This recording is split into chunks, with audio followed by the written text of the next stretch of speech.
hello guys आज नतुन এটা video লৈ আহিছো স্কলাৰশ্বিপ সিৰিজ আসাম পোৰ্টেলৰ সহায়ত আপোনালোকে এখন দয়াল দাস পানিকা সঞ্চয় আঁচনিখন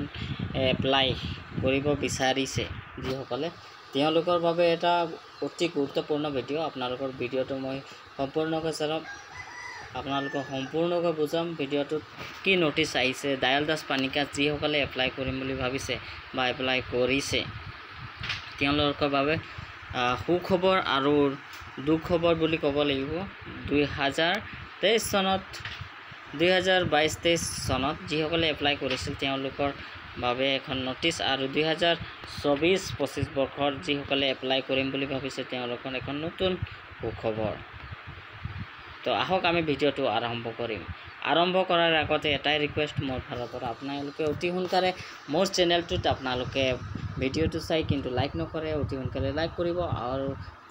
मोर चैनल तो प्रथम बार विजिट करे निश्चय सबसक्राइब कर जाब और बेल आइकन प्रेस कर तो आहक आम भिडिओ आरम्भ करिम आपनालोके जिकोनो क्रोम ब्राउजारत आपनालोके सिरिज आसाम लिखार पिछते प्रथम लिंकत आपनालोके क्लिक कर दिब क्लिक करार पिछते आपनालोके एखन मेन पेज লৈ आपनालोके रिडाइरेक्ट कर दिब आपनालोकर सिरिज पोर्टेलत आपनालोके मेन पेज गुसि যাব অহাৰ পিছত আপুনি পোনপ্ৰথমে আপোনালোকৰ দয়াল দাস পানিকা সঞ্চয় আঁচনিখনৰ এখন নোটিছ আহিছে সেইখন নোটিছ কিহৰ বিষয়ে আহিছে তো গোটেইখিনি আপোনালোকক মই জনাম আহক ভিডিওটো সম্পূৰ্ণকৈ চাব তেতিয়াহে বুজি পাব আপোনালোকে ইয়াত দেখিবলৈ পাইছে 3 ডট ক্লিক কৰাৰ পিছতে আপোনালোকে নোটিছ আপোনালোকে ইয়াতে নোটিছ বাটনত ক্লিক কৰি দিব ক্লিক কৰাৰ পিছতে আপোনালোকে দেখিবলৈ পাব ইয়াতে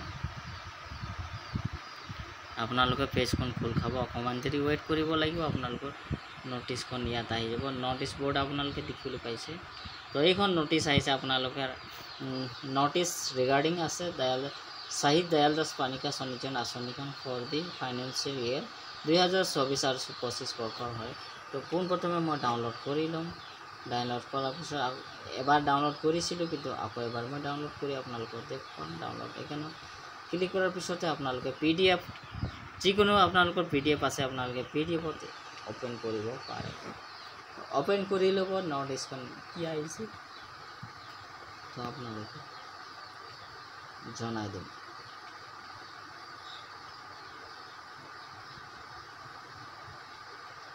তো পিডিএফত আপোনালোকে ওপেন কৰি আপোনালোকে নোটিছখন চাই লব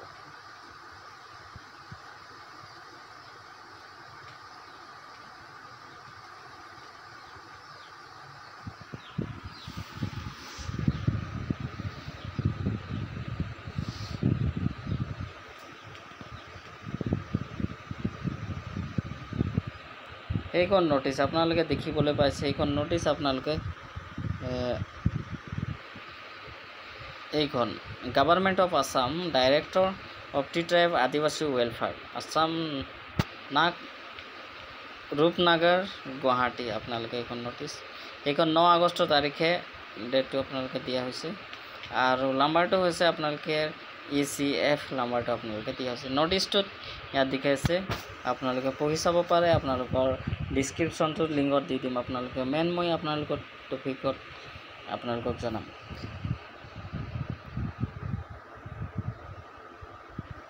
মেন পইণ্ট আপোনালোকক মই ডাইৰেক্ট জনাম আপোনালোকক যিসকল কেণ্ডিডেট নেকি এইটো নোটিছটোত লিখা আছে যে 3 আগষ্ট তাৰিখে যি শহীদ দয়াল দাস পানিকা 2024 বৰ্ষৰ এপ্লাই স্কিমটো এপ্ৰুভেল দিয়া হৈছিল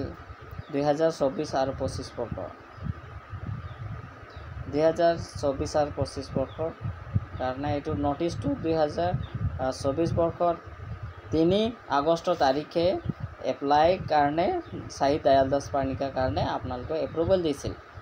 তাৰ পিছতে আপোনালোকে যিসকলে নেকি ৰিজেক্ট হল 2022-23 বৰ্ষৰ যিসকলে নেকি শহীদ দয়াল দাস পানিকা পোৱা নাই তেওঁলোকৰহে যিসকলে এপ্ৰুভেল হোৱা নাই তেওঁলোকে 2024 আৰু 25 বৰ্ষৰ এপ্লাই কৰিব পাৰিব হেতু কাৰণে এইটো নোটিছ দিছে যিসকলে নেকি 2022 আৰু 23 বৰ্ষত শহীদ দয়াল দাস পানিকা সঞ্চয়খন আঁচনিখন যদি স্কলাৰশ্বিপ পইচাটো পাইছে তেতিয়াহলে আপোনালোকে এপ্লাই কৰিব দিয়া নাই ইয়াত কৈছে নট বুলি এভলিড বুলি লিখা আছে